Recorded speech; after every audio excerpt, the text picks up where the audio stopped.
তোমাকে জ্বালাতন করার মজাটাই আলাদা রাধা, কিন্তু যখন কথা আসে মহাদেবের পুজোর, মহাদেব যিনি আমার আরাধ্য, তাহলে পুজো আমাদের হাতেই হবে। যখন মহাদেব নিজেই রাধা কৃষ্ণের মিলনের মাধ্যম হবেন, তখন তার পুজো রাধা কৃষ্ণের হাতেই সম্পন্ন হবে।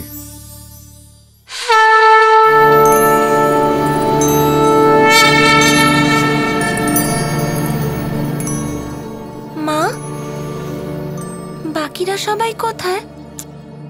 এখানে একটা নয়, অনেকগুলো লিঙ্গ আছে, তাই না রাধা? তাহলে বাকি সবাই অন্য মন্দিরে অন্য লিঙ্গের পুজো করতে গেছে। তুমি বরং বাকিদের কথা বাদ দাও। এই মন্দিরটা দেখো রাধা, এটা একটা খুব পবিত্র স্থান। এই মন্দিরের মাহাত্ম্য অনেক বেশি।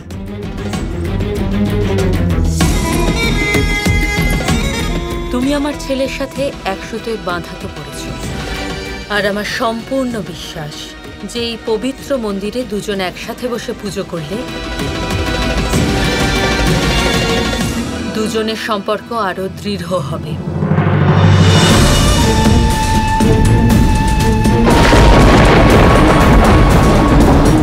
যাও, আয়নের সাথে বসো আর মন দিয়ে পুজো করো।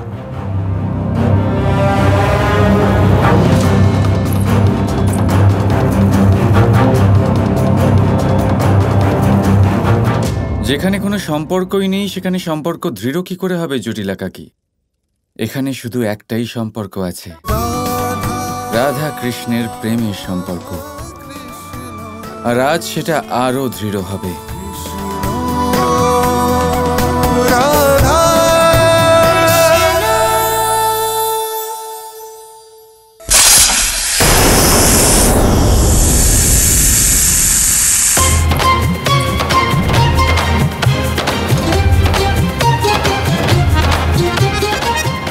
এটা কিসের আওয়াজ? এটা সেই বিশাল সর্প ফিরে এসেছে। তাড়াতাড়ি চলো এখান থেকে, তাড়াতাড়ি চলো। রাধা উঠো, চলো। না মা, আমি পুজোর সংকল্প নিয়েই এখানে বসেছি। আমি পুজো শেষ না করে এখান থেকে উঠতে পারবো না। জেদ করো না রাধা, তুমি জানো তুমি কি বলছো। এক্ষুনি এই মুহূর্তে চলো এখান থেকে, না হলে ওই বিশাল সর্প এসে তোমাকে গিলে ফেলবে। রাধা, বোঝার চেষ্টা করো। না, আমার পূর্ণ বিশ্বাস মহাদেবের পুজোর সময় মহাদেবের প্রিয় জীব মহাদেবের ভক্তের কোনো ক্ষতি করতে পারে না।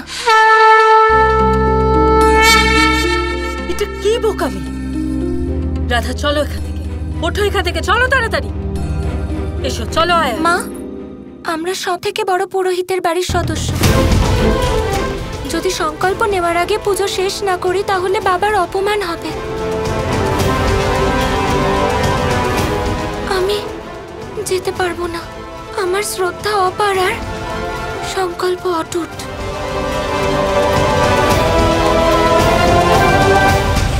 এবার তোমার এই জেদের সামনে আমি কি করতে পারি রাধা?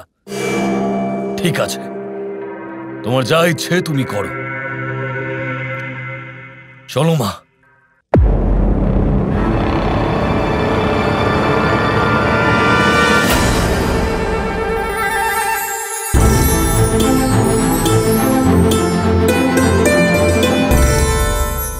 হে মহাদেব, কেমন পরীক্ষা নিচ্ছেন আপনি? কিছু তো বিশেষ আছে এই পুজোয়। আমি এখানে আপনার সংকেত পাওয়ার পরেই এসেছি, আর আগেই এত বিপদ এসেছে আমাদের এই যাত্রায়, আর এখন এই সাপ আমার পুজোতে ব্যাঘাত ঘটাতে চেষ্টা করছে। জানি না কেন, কিন্তু মনে হচ্ছে যেন আপনিও কৃষ্ণের মতো আমার সাথে ছলনা করছেন। আপনি এরকম কেন করছেন মহাদেব? এবার আপনি আমাকে কোনো সংকেত দিয়ে আশ্বস্ত করুন যে কৃষ্ণকে বোঝার এই যাত্রাপথে আমি অগ্রসর হব কিনা। এবার যতক্ষণ আপনি আমাকে সংকেত না দিচ্ছেন আমি আমার চোখ খুলব না, আর আমি পুজোও চোখ বন্ধ করে করব। মহাদেব, আপনি আর দাদা মিলে দেবী রাধাকে কেন জ্বালাচ্ছেন? আমি ওনাকে কোথায় জ্বালালাম গৌরী? আমি তো সেটাই করছি যেটা আমার আরাধ্য চান।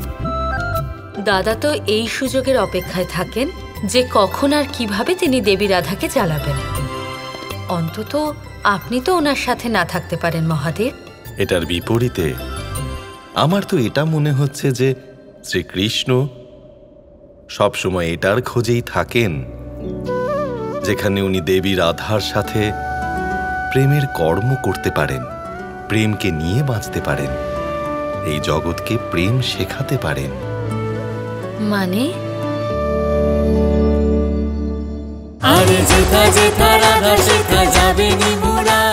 কৃষ্ণ,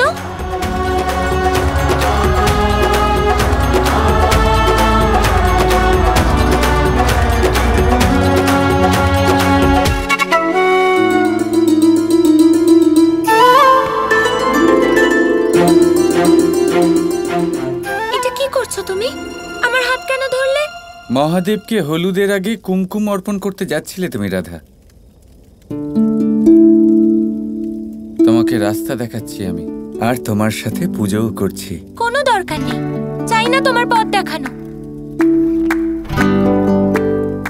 রাধা, তুমি সংকল্প নিয়েছো, যতক্ষণ না এই পুজো শেষ হচ্ছে তুমি না তোমার চোখ খুলতে পারবে, না এই পুজো ছেড়ে উঠতে পারবে। এবার এভাবে ভুল করার থেকে তুমি আমাকে সাহায্য করতে দাও। তোমার কাছে আর কোনো বিকল্প নেই, তোমাকে আমার সাথে পুজো করতেই হবে।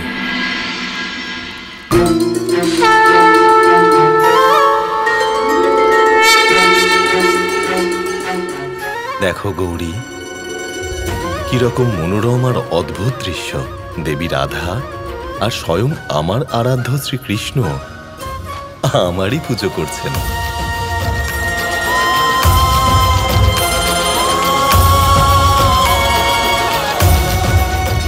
হ্যাঁ মহাদেব, আপনার প্রিয় শ্রাবণ মাসে দেবী রাধা আর শ্রীকৃষ্ণ দুজনে মিলে আপনার পুজো করছে।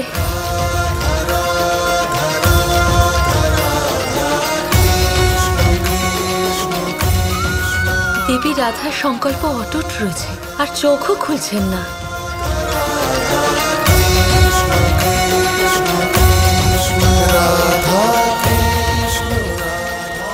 মহাদেব, এবার তো আপনাকে দেবী রাধাকে সংকেত দিতেই হবে।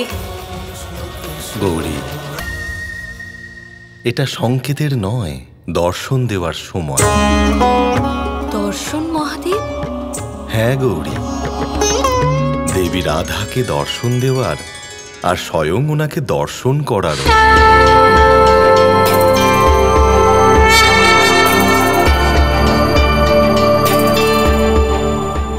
এটাই শ্রীকৃষ্ণের ইচ্ছে, যেটা ওনার এই ভক্ত আদেশ মেনে পালন করবে, তাই না শ্রীকৃষ্ণ? রাধা আপনাকে দর্শন করার জন্য এখন তৈরি মহাদেব।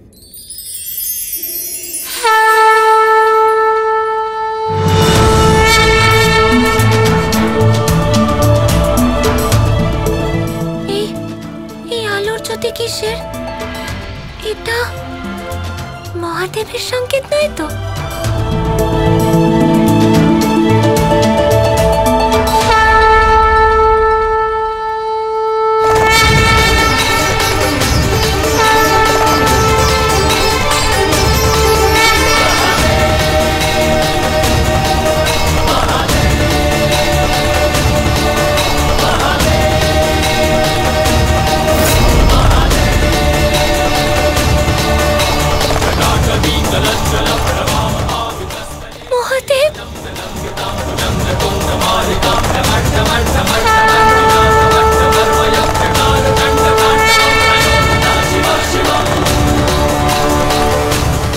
কি হলো রাধা, থেমে গেলে কেন?